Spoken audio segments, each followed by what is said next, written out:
Kristo tumaini letu. Mhashamu Baba Askofu Mkuu Jimbo Kuu Katoliki la Dodoma, lakini kwa namna ya pekee Baba Kibozi, sasa msimamizi wa kitume wa Jimbo Katoliki la Kondoa, wahashamu viongozi wote wa dini uliopo, familia ya baba aliyelala. Kwanza naomba ni mshukuru Mungu kwa utumishi uliotukuka wa Mhashamu Askofu Bernardine Mfubusa. Mimi sikumfahamu sana, isipokuwa kwa mambo kama matatu hivi. La kwanza, alisoma kibosho pamoja na kaka yangu ambaye ni padre, yuko humu ndani. Ndio nilipomsikia mara ya kwanza.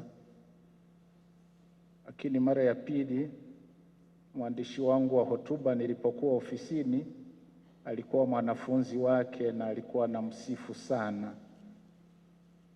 Lakini kama ilivyoelezwa, nilivutiwa sana na jinsi alivyofanya jitihada kuinua maisha ya waumini na uchumi wa kanisa kupitia kilimo pale Zanka, na mimi ndio maana nikamfuata. Tumsifu Yesu Kristo.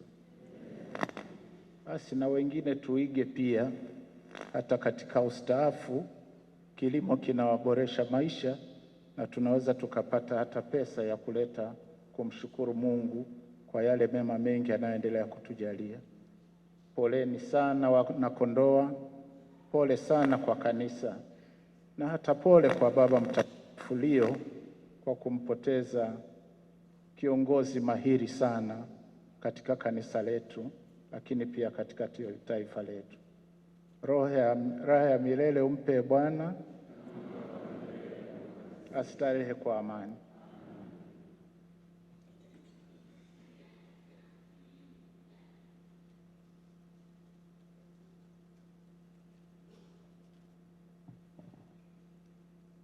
Mstaafu makamu wa rais ana kaka yake ambaye ni padri Sebastiani Sebayanga, yuko humu. Basi usimame bwana, watu wakija kuona siku moja. Ni kaka yake, ni kaka ya makamu wa rais. Asante. Lakini pia makamu wa rais amehimiza kilimo, na baba askofu alikuwa anaamini kabisa kwamba Watanzania tunaweza tukaondoka kwenye umaskini kwa kupitia kilimo. Na alipotaja wanafunzi wake wanaomsifia, Mheshimiwa Mkuu wa Wilaya, una wanafunzi wengi sana hapa, na jana walikuwa zilipopelekwa salamu za rais kwa marehemu wetu na makamu wa rais, walikuwa wamejaa Dodoma na walipinga ili jeneza, wakasema sisi tunataka jeneza zuri zaidi. Lakini tukasema alipenda maskini, jeneza hili ndio linamfaa.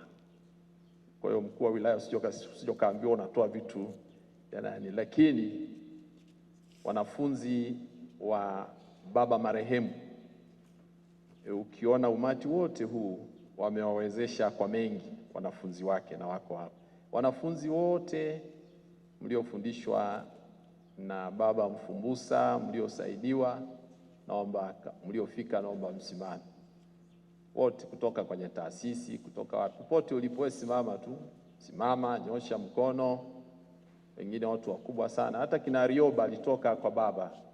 Asanteni, asanteni sana. Lakini alikuwa na wanafunzi wakubwa wakati baba akiwa makamu wa rais, makamu wa taaluma St. Augustine University of Tanzania. Serikali ya wanafunzi, kiongozi wao sitaki kutaja jina, alikuwa ni naibu waziri mkuu aliyepita, Doto Biteko. Kwa hiyo walipokuwa wanakuja kwangu kama wasaidizi wangu, basi ulikuwa unaona wamekaa vizuri. Kumbe na yeye alijifunza uongozi kutoka kwa baba hapo. Lakini wapo wengine wengi tu, wengine vyama vya upinzani. Waziri wa elimu alikuwa Henche, yuko kule, usisimame, ukae hapo hapo. Huyo alikuwa waziri wa elimu. Doto rais, huyu makamu wa rais, huyo waziri wa elimu. Basi